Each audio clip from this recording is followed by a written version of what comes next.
Hi everyone, welcome back to my channel. This is Sunita and today I am going to talk about how to handle exam pressure. This is a very short video इसलिए इस video को पूरा देखना. So let's start. सबसे पहला point है have faith on you.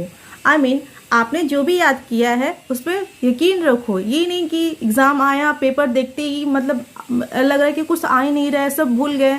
Just faith, keep faith on you.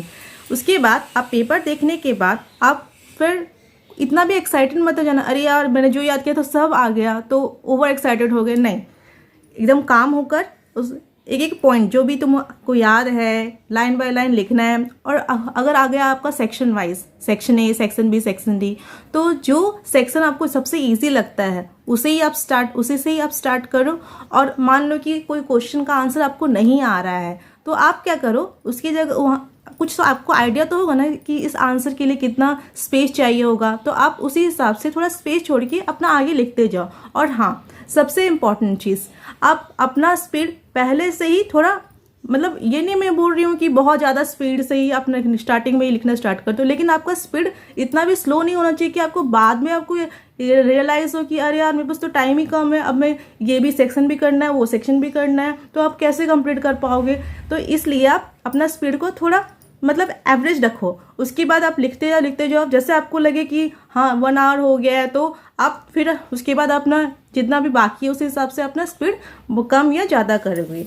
Next thing, अगर आपको लगता है कि यार ये क्वेश्चन तो गलत है, ये क्वेश्चन मतलब आंसर तो कहीं ना कहीं फंस रहा है, आंसर आ तो रहा है पर क्वेश्चन गलत लग रहा है, तो प्लीज़ आप ऐसे क्वेश्चंस पे इतना टाइम वेस्ट नहीं करो. क्योंकि अगर वो क्वेश्चन गलत है तो सबके लिए गलत है ना. तो आप अगर कोई टीचर से कोऑर्डिनेटर है जो भी है उनसे पूछ लो. अगर वो उसके लिए बोल रहे हैं कि कोई टीचर आएंगे तो बताएंगे, तो उसके लिए आप स्पेस छोड़ दो और आगे करते रहो.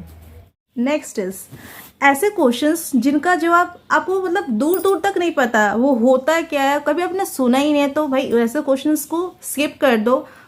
उसमें कुछ क्या ही कर सकते हैं. नेक्स्ट इज ऐसा क्वेश्चंस जो आपको लगता है कि मैंने कभी पढ़ा था पर अभी याद नहीं आ रहा है, तो ऐसे क्वेश्चंस में आप क्या करते हो, आप क्या कर सकते हो. लाइक मैं क्या करती थी, मैं ना ऐसे क्वेश्चन, जैसे मान लो कि क्वेश्चन है डिस्क्राइब ग्लोबल वार्मिंग, तो मुझे ग्लोबल वार्मिंग का एग्जैक्टली तो नहीं पता, पर जैसे कि मुझे कॉजेज़ पता है तो मैं वहाँ पे कॉजेज़ लिखूंगी, मतलब और इंट्रो टाइप में फिर लिखते जाएंगे. तो मान लो अगर वो 4 मार्क्स का है तो आपको 1 मार्क्स या 2 मार्क्स तो मिल ही जाएगा. सो वाई टू वेस्ट. आप उसको लिख कर आप कम से कम 1-2 मार्क्स तो आप स्कोर कर ही सकते हो, राइट. लास्ट थिंग, एक बार कंप्लीट हो जाने के बाद आप एक बार रिवाइज कर लेना. कहीं बाई चांस कोई मिस्टेक हुआ तो आप उसको करेक्ट भी कर सकते हो. Now this is how you can give your 100%. So this is it. Okay, bye bye, best of luck.